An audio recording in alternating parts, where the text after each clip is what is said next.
As soon as she came, everything turned inside out. Don't make peace with him, Ivan Nikiforovitch. And don't apologize. He wants to ruin you. That's the sort of man he is. You don't know him yet. The accursed woman muttered and made it so that Ivan Nikiforovitch didn't even want to hear about Ivan Ivanovitch. Everything looked different now. If the neighboring dog happened to get into the yard, it was beaten with whatever came to hand. The children who climbed over the fence came back screaming, their shirts tucked up with traces of a birching on their backsides. Even the woman herself, when Ivan Ivanovitch wished to ask her about something, performed such an indecency that Ivan Ivanovitch, as a man of extreme delicacy, spat and said only, "What a nasty woman, worse than her master." Finally, to crown all the insults, his hateful neighbor had a goose pen built directly facing him, where they used to climb over the wattle fence as if with the special purpose of aggravating the insult. This pen, repulsive to Ivan Ivanovitch, was built with devilish speed in a single day.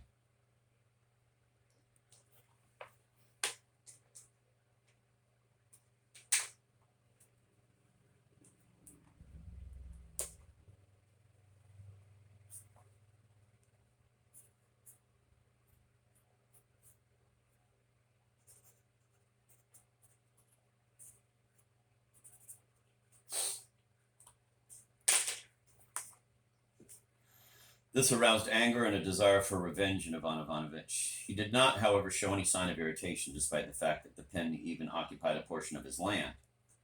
But his heart beat so hard that it was extremely difficult for him to maintain this external calm. So he spent the day. Night came. Oh, if I were a painter, I would wondrously portray all the loveliness of the night. I would portray how all Mirgorod lies sleeping, how countless stars gaze motionlessly down on it, how the visible silence resounds with the near and far off barking of dogs, how the amorous beetle races past them and climbs over the fence with chivalrous fearlessness, how the white walls of houses enveloped in moonlight turn still whiter, the trees above them turn darker, the shadow of the trees falls blacker, the flowers and hushed grass grow more fragrant, and the crickets, indefatigable cavaliers of the night, with one accord begin their chirping songs in all corners. I would portray how, in one of these low cottages, a dark-browed town girl with quivering young breasts tosses on her solitary bed, dreaming of a hussar's mustache and spurs while moonlight laughs on her cheeks. I would portray how the black shadow of a bat flits over the white road and settles on the white chimneys of the houses, but I would scarcely be able to portray Ivan Ivanovitch going out that night with a saw in his hand. So many different feelings were written on his face. Softly he crept close and got under the goose pen. Ivan Nikiforovitch's dog still knew nothing of the quarrel between them, and therefore allowed him, as an old friend, to approach the pen, which rested entirely on 4 oak posts. Coming to the nearest post, he put his saw to it and began sawing. The noise produced by the saw made him look around every moment, but the thought of the offense restored his courage. The first post was sawn through. Ivan Ivanovitch went on to the next. His eyes glowed and saw nothing from fear. Suddenly Ivan Ivanovitch cried out and went numb. A dead man appeared to him, but he quickly recovered, seeing it was a goose stretching out its neck toward him. Ivan Ivanovitch spat with indignation and began to go on with his work. The second post was sawn through. The building lurched. Ivan Ivanovitch's heart began to pound so terribly when he started on the third that he interrupted his work several times. It was already more than half sawn through when the unsteady building suddenly lurched badly. Ivan Ivanovitch barely managed to jump clear as it collapsed with a crash. Grabbing his saw, terribly frightened, he went running home and threw himself on his bed, not having the courage even to look out the window at the consequences of his dreadful deed. He fancied that Ivan Nikiforovitch's entire household had gathered, the old woman, Ivan Nikiforovitch, the boy in the endless frock coat, armed with pike staffs, Agafya Fedoseyevna at their head. They were all coming to devastate and destroy his house. The whole of the next day Ivan Ivanovitch spent as if in a fever. He kept imagining that in revenge for it, his hateful neighbor would at the very least set fire to his house, and he therefore gave Gatka orders to keep an eye out at all times everywhere for dry straw stuck someplace or other. Finally, in order to forestall Ivan Nikiforovitch, he decided to run ahead hare-like and make a claim against him in the Mirgorod local court. What it consisted of can be found out in the next chapter. Chapter 4, about what happened in the local office of the Mirgorod local court. A wonderful town, Mirgorod. What buildings it has, and with thatch or rush or even wooden roofs. A street to the right, a street to the left. Excellent wattle fences everywhere. Hops twine over them, pots hang on them. From behind them, the sunflower shows its sun-like head, poppies redden, fat pumpkins flash. Magnificent. A wattle fence is always adorned with objects that make it still more picturesque. A hanging apron, or a shift, or balloon trousers.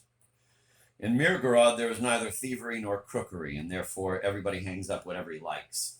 When you get to the square, you're sure to stop for a while and admire the view. There is a puddle in it, an astonishing puddle, the only one like it you'll ever chance to see. It takes up almost the whole square. A beautiful puddle. The houses, big and small, which from afar might be taken for haystacks, stand around marveling at its beauty. But to my mind, there's no house better than the local courthouse. Whether it's made of oak or birch is not my affair, but it has 8 windows, my dear sirs. 8 windows in a row looking right onto the square and that expanse of water of which I've already spoken, in which the police chief calls the lake. It alone is painted a granite color. The rest of the houses of Mirgorod are simply whitewashed. Its roof is entirely of wood and would even have been painted with red paint if the oil prepared for that purpose had not been eaten, garnished with onion by the clerks, which happened as if by design during a fast period, and so the roof went unpainted.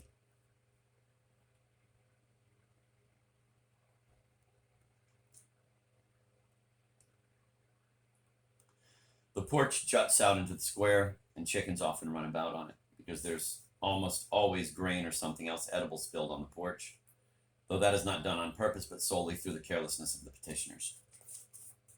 It is divided into 2 halves, and one is the office, and the other the jailhouse.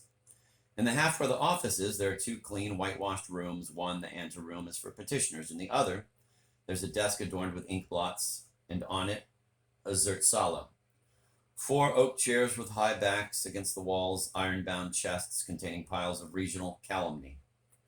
On one of these chests, there then stood a boot polished with wax. The office had been open since morning. The judge, a rather plump man, though somewhat thinner than Ivan Nikiforovich, with a kindly mien and a greasy housecoat, holding a pipe and a cup of tea, was talking with the court clerk. The judge's lips were right under his nose, and he could therefore sniff his upper lip to his heart's content. This lip served him as a snuff box, because the snuff addressed to his nose almost always spilled onto it. And so the judge was talking with the court clerk. To one side stood a barefoot girl holding a tray with teacups.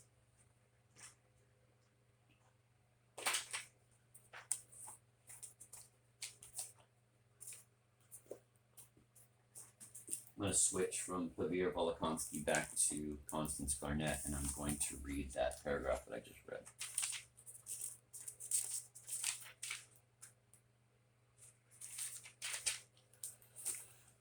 But to my thinking, there is no better house than the district court. Whether it is built of oak or birch wood does not matter to me, but honored friends, there are 8 windows in it, 8 windows in a row looking straight on the square and onto that stretch of water of which I have spoken already, in which the police captain calls the lake. It is the only one painted the color of granite. All the other houses in Mirgorod are simply whitewashed. Its roof is all made of wood, and would indeed have been painted red if the oil intended for that purpose had not been eaten by the office clerks with onions, for, as luck would have it, it was Lent, and so the roof was left unpainted. There are steps leading out to the square, and the hens often run up them, because there are almost always grains or other things eatable scattered on the steps. This is not done on purpose, however, but simply from the carelessness of the petitioners coming to the court. The building is divided into 2 parts. In one there is the court, and the other there is the jail. In the first part there are 2 clean, whitewashed rooms, one the outer room for petitioners to wait in, while in the other there is a table adorned with 5 inkstands. On the table stands the image of the 2-headed eagle, the symbol of office. There are 4 oak chairs with high backs, and along the walls stand iron-bound chests in which the records of the lawsuits of the district are piled up. On one of these chests, a polished boot was standing at the moment. I don't remember anything about the double-headed eagle in the other one.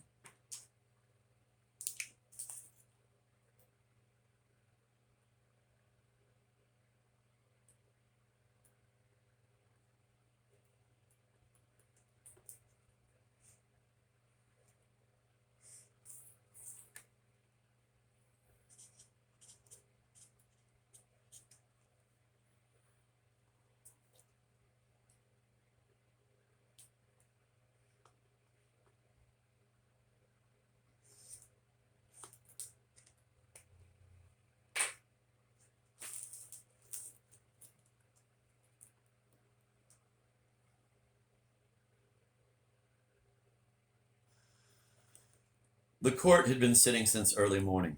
The judge, a rather stout man, though considerably thinner than Ivan Nikiforovitch, with a good-natured face and a greasy vest, was talking over a pipe and a cup of tea with the court assessor. The judge's lips were close under his nose, and so his nose could sniff his upper lip to his heart's content. This upper lip served him instead of a snuff box, for the snuff aimed at his nose almost always settled upon it. And so the judge was talking to the court assessor. At one side, a barefoot wench was holding a tray full of cups. At the end of the table, the secretary was reading the summing up of a case, but in such a monotonous and depressing tone that the very man whose case it was would have fallen asleep listening to him. The judge would no doubt have been the first to do so if he had not been engaged in an interesting conversation. I purposely tried to find out, said the judge, taking a sip of tea, though the cup was by now cold, how they managed to make them sing so well. I had a wonderful blackbird 2 years ago. And do you know, it suddenly went off completely and began singing God knows what? And the longer it went on, the worse it got. It took to lisping, wheezing, good for nothing. And you know it was the merest trifle. I'll tell you how it's done. A little pimple no bigger than a pea grows under the throat. This must be pricked with a needle. I was told that by Zakhar Prokofyevich. And if you like, I'll tell you just how it happened. I was going to see him. Am I to read the second Demyan Demyanovich? The secretary, who had finished reading some minutes before, broke in. Oh, have you finished it already? Imagine how quick you have been. I haven't heard a word of it, but where is it? Give it here. I'll sign it. What else have you got there? The case of the Cossack Bakitko's stolen cow. Very good. Read away. Well, so I arrived at his house. I can even tell you exactly what he gave me. With the vodka, some sturgeon was served. Unique. Yes, not like the sturgeon. At this, the judge put out his tongue and smiled, while his nose sniffed his invariable snuff box, to which our Mirgorod shop treats us. I didn't taste the herring because, as you are aware, it gives me heartburn, but I tried the caviar. Splendid caviar. There can be no two words about it. Superb. Then I drank peach vodka distilled with Centauri. There was saffron vodka, too, but as you are aware, I never touch it. It's very nice, you know. It whets the appetite before a meal, they say, and puts a finishing touch afterwards. Ah, what do my ears hear? What do my eyes behold? The judge cried out all at once, on seeing Ivan Ivanovitch walk in. God be with you. I wish you good health, Ivan Ivanovitch pronounced, bowing in all directions with the urbanity which was his peculiar characteristic. My goodness, how he could fascinate us with all his manners. I've never seen such refinement anywhere. He was very well aware of his own consequence, and so looked upon the universal respect in which he was held as his due. The judge himself handed Ivan Ivanovitch a chair. His nose drew in all the snuff from his upper lip, which was always a sign with him of great satisfaction. What may I offer you, Ivan Ivanovitch? He inquired. Will you take a cup of tea? No, thank you very much, answered Ivan Ivanovitch, and he bowed and sat down. Oh, please do, just a cup, repeated the judge. No, thank you. Very grateful for your hospitality, answered Ivan Ivanovitch. He bowed and sat down. Just one cup, repeated the judge. Oh, do not trouble, Demyan Demyanovitch. At this, Ivan Ivanovitch bowed and sat down. One little cup? Well, perhaps just one cup, pronounced Ivan Ivanovitch, and he put out his hand to the tray. Merciful heavens, the height of refinement in that man.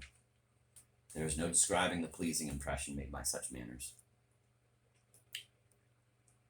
May I offer you another cup? No, thank you very much, answered Ivan Ivanovitch, putting the cup turned upside down upon the tray and bowing. To please me, Ivan Ivanovitch. I cannot, I thank you. With this, Ivan Ivanovitch bowed and sat down. Ivan Ivanovitch, come now, as a friend, just one cup. No, very much obliged for your kindness. Saying this, Ivan Ivanovitch bowed and sat down. Just one cup, one cup. Ivan Ivanovitch put out his hand to the tray and took a cup. Bless me, how that man could keep up his dignity. I have, said Ivan Ivanovitch after drinking the last drop, urgent business with you, Demyan Demyanovitch. I wish to lodge a complaint. With this, Ivan Ivanovitch put down his cup and took from his pocket a sheet of stamped paper covered with writing. A complaint against my enemy, my sworn foe. Against whom is that? Against Ivan Nikiforovitch Dovgotchkin. At these words, the judge almost fell off his chair. What are you saying? He articulated, flinging up his hands. Ivan Ivanovitch, is this you? You see for yourself, it is I. The Lord be with you and all his holy saints. What? You, Ivan Ivanovitch, have become the enemy of Ivan Nikiforovitch? Was it your lips that uttered those words? Say it again. Was not someone hiding behind you and speaking with your voice? What is there so incredible in it? I cannot bear the sight of him. He has done me a deadly injury. He has insulted my honor. Holy Trinity, how shall I ever tell my mother? She, poor old dear, says every day when my sister and I quarrel, you live like cats and dogs, children. If only you would take example from Ivan Ivanovitch and Ivan Nikiforovitch. Once friends, always friends. To be sure they are friends. To be sure they are excellent people. Fine friends, after all. Tell me, what's it all about? How is it? It's a delicate matter, Demyan Demyanovich. It cannot be told by word of mouth. Better bid your secretary read my petition. Take it in that way. It would be more proper here. Read it aloud, Taras Tikhonovich, said the judge, turning to the secretary.